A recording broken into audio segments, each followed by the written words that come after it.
गीता में क्या? गीता में ब्रह्म विद्या है। इसमें वह विधि निर्दिष्ट है जिसके द्वारा ब्रह्म ज्ञान की उपलब्धि होती है। जीव ब्रह्म बन जाता है। जीवात्मा अपने जीवत्व को छोड़कर विशुद्ध आत्मा ही के रूप में शेष रह जाता है। नर नारायण पद को प्राप्त हो जाता है। प्राणी जीवन मरण से रहित होकर मोक्ष ग्रहण कर लेता है। ब्रह्म ज्ञान गीता के पूर्ववर्ती ग्रंथों में भी चर्चित हुआ था।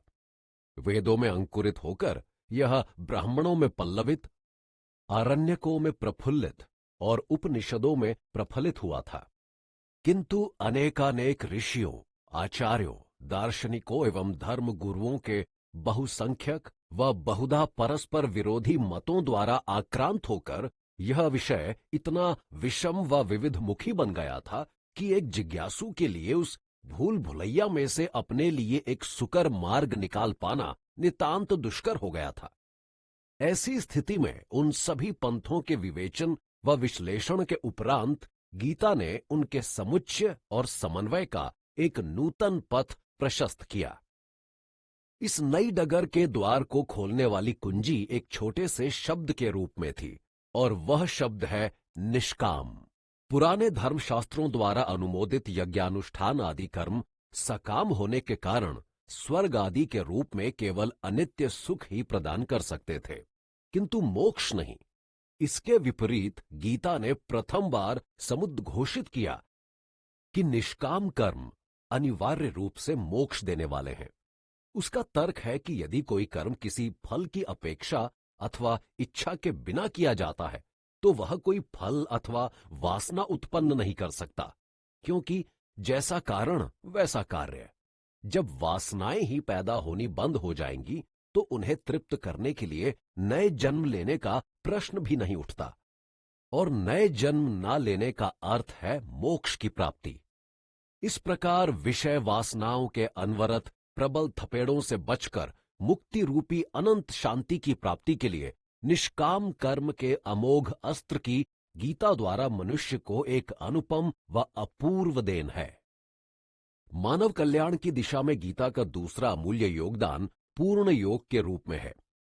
वैदिक साहित्य की भांति गीता भी मोक्ष के लिए 3 मार्गों कर्म, भक्ति एवं ज्ञान का अनुमोदन करती है, किंतु पूर्ववर्ती ग्रंथ जहां इन तीनों को प्रायः पृथक पृथक मार्ग मानकर इनमें से किसी एक को भी स्वतंत्र रूप से लक्ष्य सिद्धि का सक्षम साधन समझते थे, वहां गीता का मत है कि ये तीनों मार्ग अलग अलग न होकर एक ही महामार्ग के अभिन्न अंग हैं, और किसी एक की भी उपेक्षा साधक को उसके निर्धारित लक्ष्य से भटका देगी।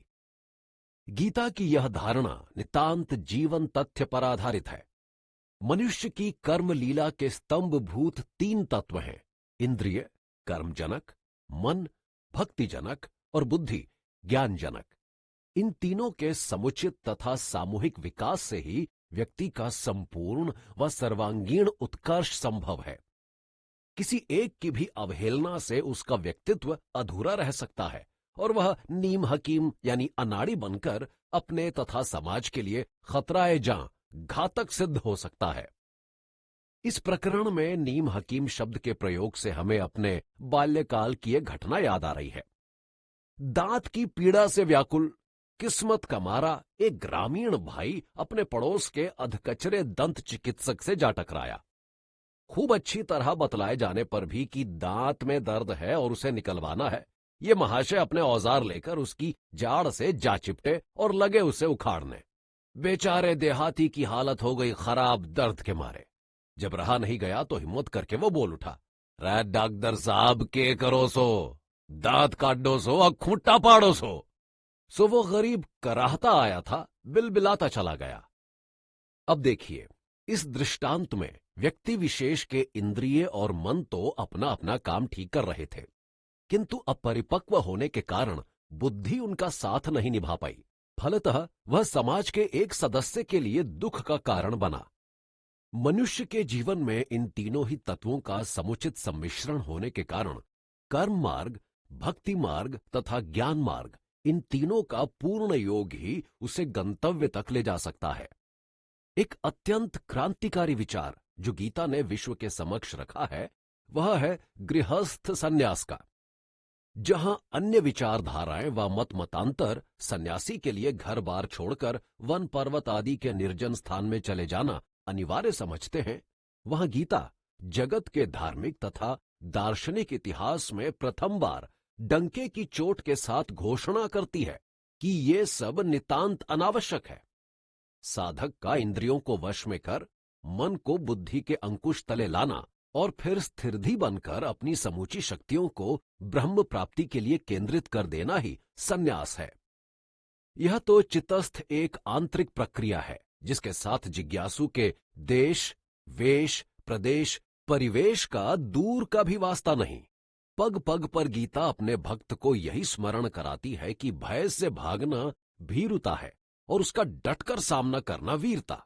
एक सच्चा सन्यासी वह है जो गृहस्थ में रहता हुआ कुटिल, कुमति, कृतघ्न कुटुंबियों के क्रूर कर्म चक्रवात में भी हिमाचलवत अचल खड़ा रहे। कामना, कामिनी, कांचन के करालानल में फंसा हुआ भी प्रहलाद के सदृश स्वयं को आँच न लगने दे। मद, मोह, मात्सर्य के महामकरों से समावृत होने पर भी ध्रुव धैर्य धारण किए रहे। विषय, वासना, विलास के वारिधि में वास होने पर भी कमल के समान अप्रभावित रहे। अर्थात वानप्रस्थी ही नहीं, गृहस्थी भी समान रूप से सन्यासी बनने का अधिकारी है। समाज के किसी भी क्षेत्र में अपने नित्य प्रति के सांसारिक कर्तव्य निभाता हुआ कोई भी व्यक्ति धनी, निर्धन, स्त्री, पुरुष, ब्राह्मण, शूद्र, बाल, वृद्ध, गोरा, काला, शिक्षित, अशिक्षित, आर्य, अनार्य सन्यास ग्रहण कर सकता है। निसंदेह गीता के गृहस्थ सन्यास रूपी वरदान से गृहस्थियों में निर्लिप्त व निस्वार्थ भाव से अपने सांसारिक कर्म संपन्न करते हुए मोक्ष प्राप्त करने की एक नई चेतना आई है। इस प्रकार गीता जनतोपनिषद, जनसाधारण का उपनिषद बन गई है। ऊपरी निर्दिष्ट तथा अन्य विशिष्टताओं के कारण भगवत गीता विश्व के धार्मिक साहित्य का सर्वाधिक देदीप्यमान रत्न और अक्षय प्रभापुंज है।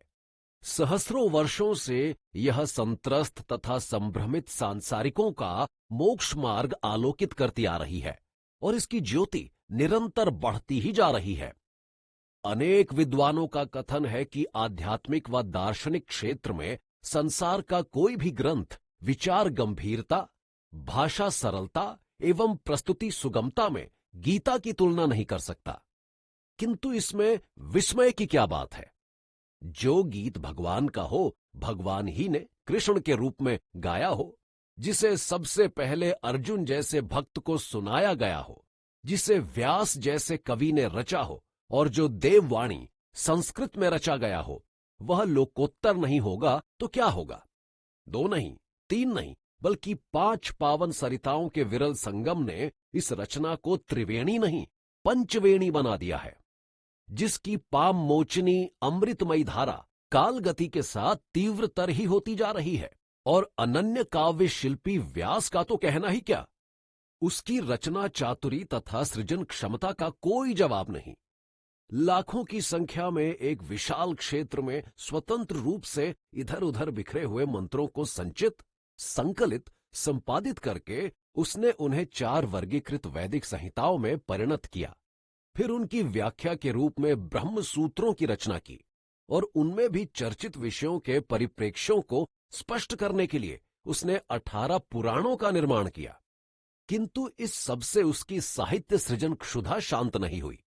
उसने सोचा कि क्यों न जन सामान्य के लाभ के लिए उसकी ही भाषा में वेदों के प्रतिपाद्य विषय को एक छोटे आकार के ग्रंथ में मूर्तिमत कर दिया जाए।